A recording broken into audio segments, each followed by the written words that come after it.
Greetings, Autobots, and welcome back to Autobot ASMR. I thought tonight we'd take a look at a game and do a sort of impromptu review of said game.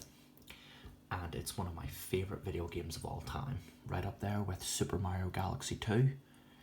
This game stands tall as one of my favourites of all time. And that game is none other than Dead Space, released in 2008 for Xbox 360 and PlayStation 3. This game was published by Evil Assholes, EA.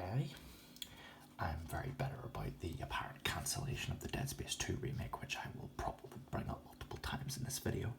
Who knows, if you guys want to see a non-ASMR profanity-laden rant, why not leave a comment and say, hey, be angry about EA, because I have plenty of bad to say about EA, but this is a video celebrating one of my favourite games. So, in Dead Space, it is a third-person survival horror shooting game. Not so much a shooter as in it's more combat-driven, but combat is a key part of the game. It's more of a horror. And in this game, you play as Engineer Isaac Clarke on the repair crew of the USG Callion, and you're tasked with diagnosing and repairing the USG Ishimura, a Planet Cracker class vessel. But not only does Isaac have a job to do, but he has a personal stake in this because his girlfriend, Nicole Brennan, is on the ship too, and it becomes a sort of personal drive for Isaac in order to get on the ship and save his girlfriend, or, well, he doesn't need to save her just yet because he doesn't know what's going on. But once they arrive on the Ishimura, it's infested with these alien creatures called necromorphs. But we'll just take a look at the box first.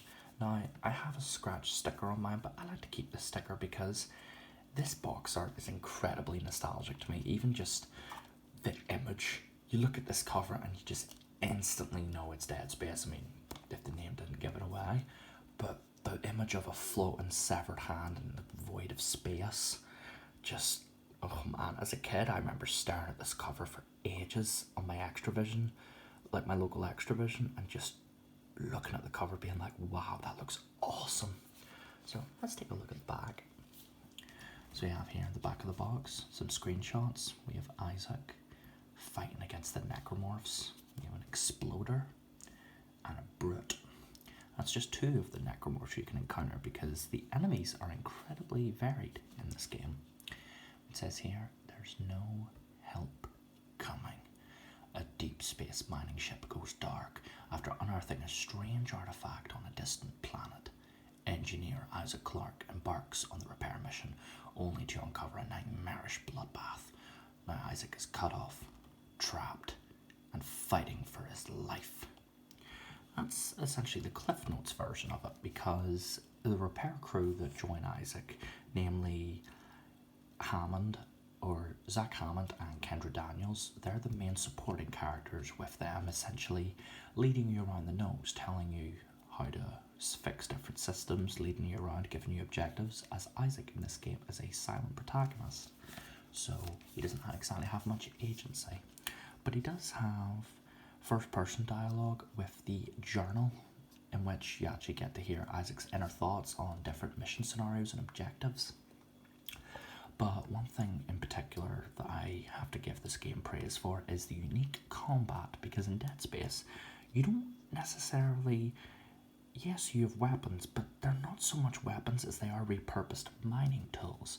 The most iconic weapon in the series, and this game in particular, well, all three of the games, is the plasma cutter, which is a tool for essentially shaving off excess rock and minerals, but it's repurposed to sever the limbs of these creatures, and that's the key to survival in Dead Space, is shooting the limbs off of the necromorphs. Going for a headshot, they'll just swing at you with a blind fury. Cut the legs off, they'll crawl towards you. The only way to take care of these monsters is to hack them apart piece by bloody piece, and I love that mechanic.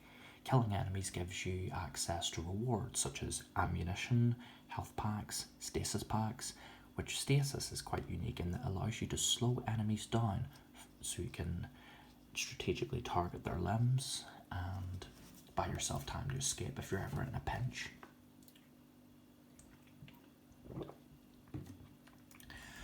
One thing that I'm a bit less than favourable in this game, it's not that I don't like this mechanic, it's just I feel like they improved upon it and refined it in the sequels, is the zero gravity, because in the remake and Dead Space 2 and 3, the zero gravity sections have full 360 movement. But in Dead Space, you can only jump from point to point. You don't have that full degree of control, which kind of sucks, but they did improve upon it in the sequel, so I can overlook it. The structure of this game has you going from, you have 12 chapters, which you go from place to place doing different objectives, whether it be fixing systems, killing necromorphs to survive, or just because the vast majority of your missions are you actually repairing the ship. If you took away the monsters, it would be essentially just a space handyman. And that's another thing that I love about this game, is the fact that you're not a marine, you're not a soldier, you're essentially a space handyman. You know, you're a grease monkey in space fighting these horrific monsters. So it really puts you in the mindset of Isaac, where you're just in this and you're just trying your best to survive using anything you can to your advantage. And the story of this game especially runs with that, as we have the main sort of crux behind the necromorph invasion comes from this religion in universe called Unitology, where there's essentially I'd say cult, but it's this organized religion but with more fanatic followers, where they believe these alien obelisks, the markers which essentially create necromorphs, are divine in nature, and the necromorphs are children of God in a sense. Which, yeah, naturally anyone with a brain would think they're full of it, but of course they end up having a lot of followers, and Isaac has a personal stake in that he lost his parents to unitologists, namely his mother, who ended up killing herself, or killing his father, and then herself, and the church took the bodies, and Isaac to that day wasn't able to see them. So he has a pretty big hatred for unitology. I mean, I don't blame him necessarily.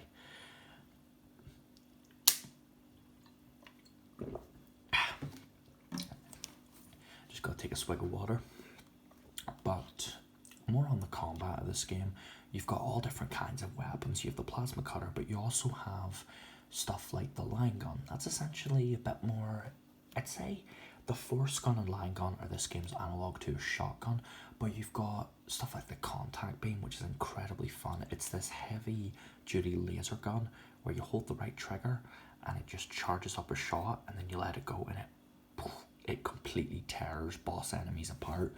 I used the contact beam on the Leviathan boss in chapter 6 and the Hive Mind boss in the final chapter, and it completely shredded them. Seriously, if you ever slept on the contact beam, give it a try, especially on the harder difficulties. It'll get you in and out of a pinch. Pardon me, got some hiccups. But what else to say about Dead Space? Well, there's a lot to love, the story in particular.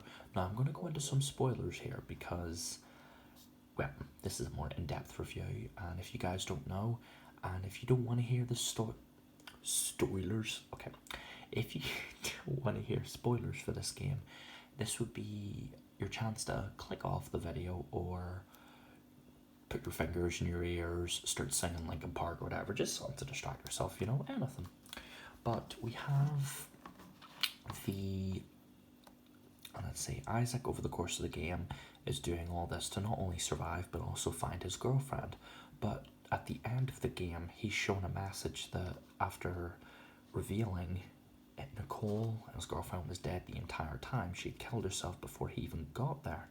And this message he got at the beginning, there's a message you see at the start of the game where Nicole essentially says that she misses Isaac and something bad's going on in the ship before, strangely, it just cuts off. But it brings to mind, why did Isaac not watch the full video all the way through? Did he just not do it because he was nervous, or was it hacked or something? I don't know. It's something they never address, but they do kind of, well, actually, I tell a lie. They do sort of address it because they say that he couldn't bear to watch the full thing. So maybe in his heart he knew, but he just didn't want to entertain it. But other than that, that's my only real gripe with the story. It just kind of, just that one little thing I find kind of silly. But I do find it quite cool how if you take the first letter of every chapter, it actually spells out a message. I think it's called an acrostic. It spells out Nicole is dead. So if you didn't know already, or through the not so subtle imagery over the course of the game, then, well, now you know because I told you. But Dead Space is just such a unique series, and it's a game in particular that I hold in very high regard. And I encourage any one of you, every one of you, to give it a try. Now, there's a lot of replay value to this game because not only do you have the whole concept of upgrading your weapons, you have the in-game currency power nodes, which you can collect from enemies occasionally or buy in the store with credits. That's your basic currency, and you can use them to improve your kit and upgrade your equipment. But you can do multiple runs with New Game Plus, which not only is incredibly fun for extra gameplay, because I love this game wholeheartedly. If you couldn't tell from this video already, I'll reiterate it. I love this game, and I'm actually currently doing a New Game Plus run, but also an Impossible One Gun challenge, as I'm trying to get the achievement for beating the game on the hardest difficulty, that being the impossible difficulty, and with only the plasma cutter. Now, it sounds tricky, but the plasma cutter is an incredibly powerful weapon, especially when you upgrade it. It just shreds enemies. It's not even funny how powerful that weapon can be. But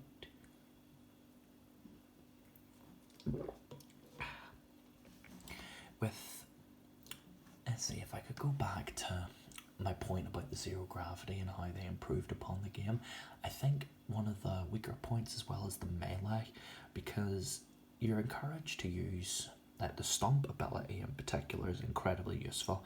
You can stomp boxes in the environment as well as enemies to make sure they're dead or just for fun. The stomping is incredibly satisfying, especially the gore sounds. It almost sounds like wet cat food or something.